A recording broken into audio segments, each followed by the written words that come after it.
इथे मी घेतलेले आहेत 200 ग्रॅम मशरूम. ते स्वच्छ धुवून घ्यायचे आहेत आणि त्याला काटे चमच्याने अशा प्रकारे टोचे मारून घ्यायचे आहेत, म्हणजे मसाले यामध्ये चांगल्या प्रकारे मुरतात. आता याला आपण कट करून घेऊया. तर मशरूम कट करून झालेला आहे. आता याला मॅरिनेट करायचं.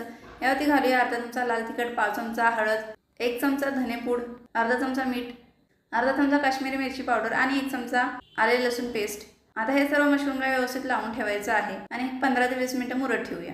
आता तेलामध्ये घालूया तमालपत्र, दालचिनी, हिरवी वेलची, 2 लवंग, 4 काळी मिरी आणि जिरे. मसाले तडतडले की यामध्ये घालूया बारीक चिरलेला कांदा, 1 हिरवी चिरलेली मिरची, अर्धा चमचा आले लसूण पेस्ट. हे सर्व तेलामध्ये चांगलं परतून घ्यायचं. आता यामध्ये घालूया टोमॅटोची प्युरी, चवीनुसार मीठ घालायचं, अर्धा चमचा काश्मीरी मिरची पावडर घालूया आणि 1 चमचा बेसन पावडर घालायची आहे. मसाले तेल सुटेपर्यंत भाजून घ्यायचे. अर्धी वाटी पाणी घालायचं आणि मॅरिनेट केलेले मशरूम यामध्ये घालून घेऊया. 1 चमचा गरम मसाला, कसुरी मेथी, कोथिंबीर घालून हे पुन्हा